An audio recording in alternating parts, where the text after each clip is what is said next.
स्वामींना नैवेद्य दाखवताना हे नक्की करा मित्रांनो, आपल्या प्रत्येकाच्या घरामध्ये देवघर हे असते. आपण नित्यनेमाने या देवघरामध्ये देवपूजा करीत असतो. अनेक प्रकारचे मंत्र जप पूजा आप अगदी मनोभावे व श्रद्धेने करीत असतो.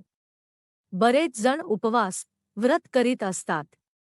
तर मित्रांनो, आपण देवपूजा करून झाल्यानंतर आपण देवी देवतांना नैवेद्य देखील अर्पण करीत असतो. मग हा नैवेद्य गोड साखरेचा असो, दूध साखरेचा असू दे, खीर असू दे किंवा कोणत्याही गोड पदार्थाचा आपण नैवेद्य दाखवत असतो. तर मित्रांनो, आपण ज्यावेळेस व्रत उपवास करीत असतो त्या दिवशी मित्रांनो मांसाहार किंवा अंडी किंवा कांदा लसणाचे पदार्थ अजिबात खाऊ नये.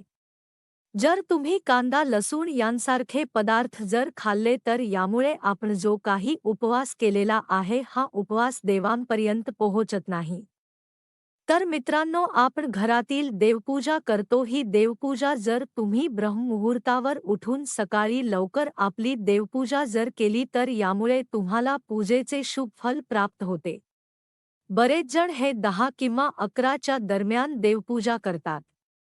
मग त्याचा परिणाम देखील आपणाला आपल्या जीवनावर तितकाच दिसून येतो. म्हणजेच त्याचे फळ आपणाला तितकेच मिळते.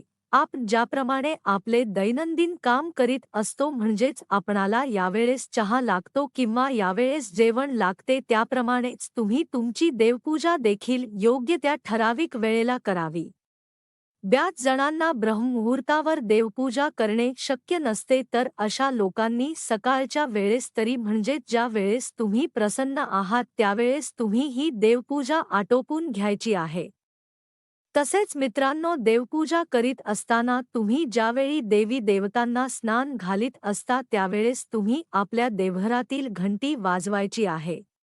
तसेच ज्यावेळेस तुम्ही धूप अगरबत्ती देवी देवतांना ओवाळीत असता त्यावेळेस देखील तुम्हाला घंटी वाजवायचे आहे, जेणेकरून तुम्हाला देवपूजेचे चांगले फळ मिळणार आहे.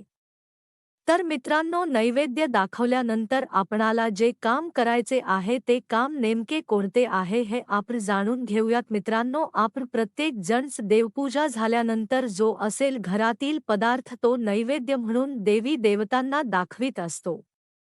बरेच जण देवाला नैवेद्य दाखवतात आणि तो लगेचच अर्पण करतात.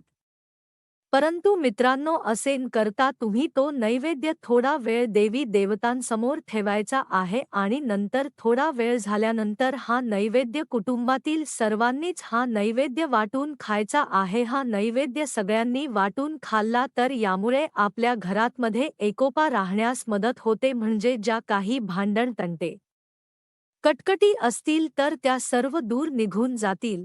म्हणजेच मित्रांनो, कधीही देवपूजा झाल्यानंतर जो काही आपण देवी देवतांना नैवेद्य दाखवित असतो तो लगेचच आपण ग्रहण करायचा नाही, तर तो थोडा वेळ तसाच देवी देवतांसमोर ठेवायचा आहे आणि थोडा वेळ झाल्यानंतरच तो कुटुंबातील सर्व सदस्यांनी खायचा आहे. यामुळे आपल्याला देवपूजेचे शुभ फल प्राप्त होते. आपली देवपूजा ही सफल होते.